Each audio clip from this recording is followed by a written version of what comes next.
Waalaikumsalam warahmatullahi wabarakatuh.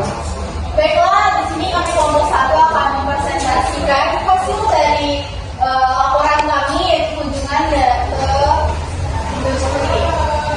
Nah, materi yang pertama yang akan dibacakan oleh saudara Bina kepada saudara Bina kan itu suara masih.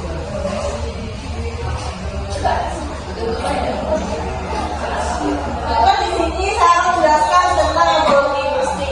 Nah, ekologi industri ini merupakan pendekatan interdisipliner yang bertujuan untuk mengintegrasikan prinsip-prinsip ekologi ke dalam sistem industri dengan berkelanjutan dan ramah lingkungan. Konsep ini mengurangi limbah serta menciptakan sistem yang menyerupai di mana limbah dari satu proses dapat menjadi input bagi proses lainnya. Jadi ekologi industri ini yaitu memanfaatkan hasil limbah itu dan balik lagi ke lingkungannya.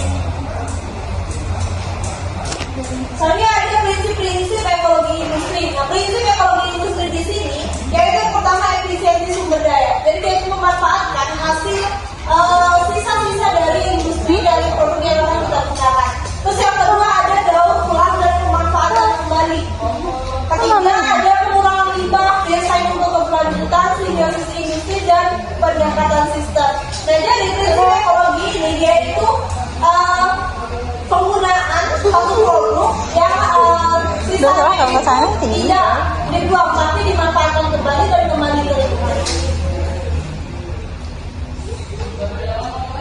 Kemudian ada metode observasi. Nah, di sini metode yang digunakan dalam kegiatan observasi ini adalah observasi lapangan secara langsung atau direct observation dalam wawancara semi teks terstruktur dengan pihak pengelola UMKM Roda Ba. Nah, di sini ada profil usaha, profil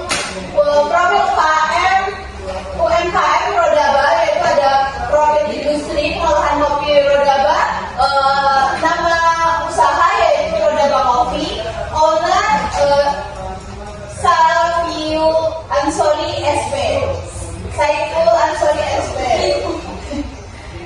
Dan lokasinya itu ya terletak di Desa Wisata 47 nanti, Kecamatan Sindang Dataran, Kabupaten Rejang Lebong, Provinsi Bengkulu. Tahun berdiri yaitu sekitar tahun 2018. Baiklah, di sini Roda Ba Coffee awal berdiri pada tahun 2018. Roda Ba itu singkatan dari Rosna Sindang Dataran Bukit Kawah. Tepatnya di Desa Wisata Pasbung Nanti, Kecamatan Sindang Dataran, Kabupaten Rejang Lebong, Provinsi Bengkulu. Berasal dari panen kopi biji pilihan petik merah yang ditanam pada ketinggian 1200 mdpl, dibudidayakan dengan kearifan pertanian lokal sehingga menghasilkan kopi khas tradisional Lebong yang mempunyai cita rasa berbeda untuk dinikmati oleh Anda. Proses pengolahan menjadi biji kopi secara higienis sehingga mempunyai cita rasa, kenikmatan dan kualitas kopi terbaik robusta atau harimau.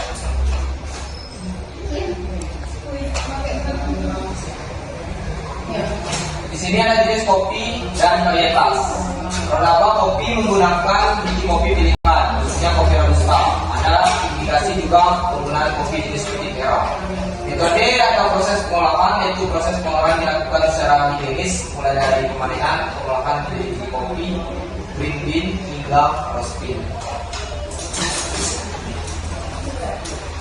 Karena di sini saya akan melanjutkan pengolahan limbah dan energi teh kulit kopi atau Kastara Roda Ba. Produk teh kulit kopi Kastara, produsen Roda Ba Kopi, Desa Wisata 4 Suku Menanti, Rejang Lebong, Bengkulu.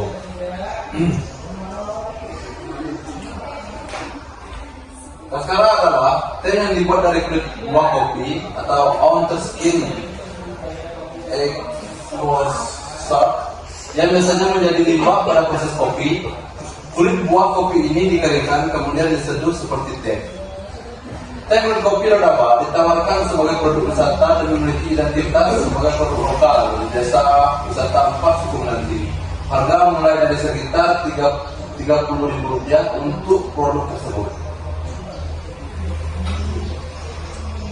Adapun analisis penerapan prinsip ekologi, yang pertama adalah pemanfaatan kulit kopi untuk pupuk kompos. Yang kedua, pemanfaatan kulit kopi sebagai pupuk organik cair. Yang ketiga, air hasil pengolahan basah digunakan untuk budidaya ulat pakan burung. Yang keempat, pemanfaatan kulit kopi sebagai pembasahan teh kopi.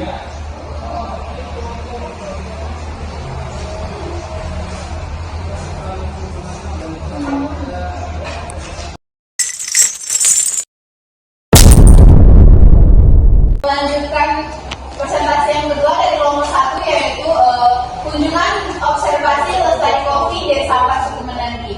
Materi yang pertama akan dijelaskan oleh Saudara Ezina. Baiklah. Metode observasi langsung dia observasi pengamatan dilakukan secara langsung terhadap seluruh aktivitas proses pengolahan kopi. Teknik ini memungkinkan mahasiswa memahami kondisi nyata dan interaksi antar pekerja serta alat yang digunakan. Kemudian wawancara atau interview dilakukan dengan pemilik lestari kopi dan beberapa pekerja untuk mendapatkan informasi mengenai sejarah usaha, sistem pengelolaan, sumber bahan baku, metode pengelolaan, dan strategi pemasaran. Selanjutnya, sejarah singkat dan perkembangan. Lestari Kopi didirikan pada tahun 2012 di Desa Pasuku Menanti oleh Bapak Supriyadi yang awalnya adalah seorang milenial yang tidak punya kopi, tetapi memiliki minat untuk kopi. Dia merintis usaha dari nol, mulai dengan menjual kopi keliling dan akhirnya berhasil mengembangkan usahanya hingga kini menjadi eksportir kopi dengan dukungan Bank Indonesia atau BI. Selanjutnya akan dijelaskan oleh rekan saya. Baik, saya akan melanjutkan sejarah singkat didirikan pada tahun 2012 oleh Supriyadi sebagai usaha kecil. Berawal dari ketidakinginan untuk maju, Supriyadi bekerja keras untuk membeli mesin roasting kopi seharga 6 juta. Setelah menabung selama 2 tahun menggunakan sistem laku baku bayar atau laku dan bayar dengan menitipkan kopi di warung-warung yang akhirnya membuat kopi diterima di pasar dan permintaannya meningkat. Dari penjualan yang awalnya sulit, Lestari Kopi kemudian berkembang pesat sehingga mencapai produksi 6 ton per tahun pada tahun kedua, dan kini telah menjadi eksportir kopi Lestari. Lestari Kopi mendapatkan dukungan dari Bank Indonesia untuk yang selanjutnya yaitu ada logo berdiri. Nama Supriyadi, latar belakang dulunya seorang kuli bangunan yang tinggal di rumah berdinding bambu dan tidak memiliki kebun kopi. Namun memiliki tekad dan minat untuk berdiri dalam usaha. Peran pendiri dan penggerak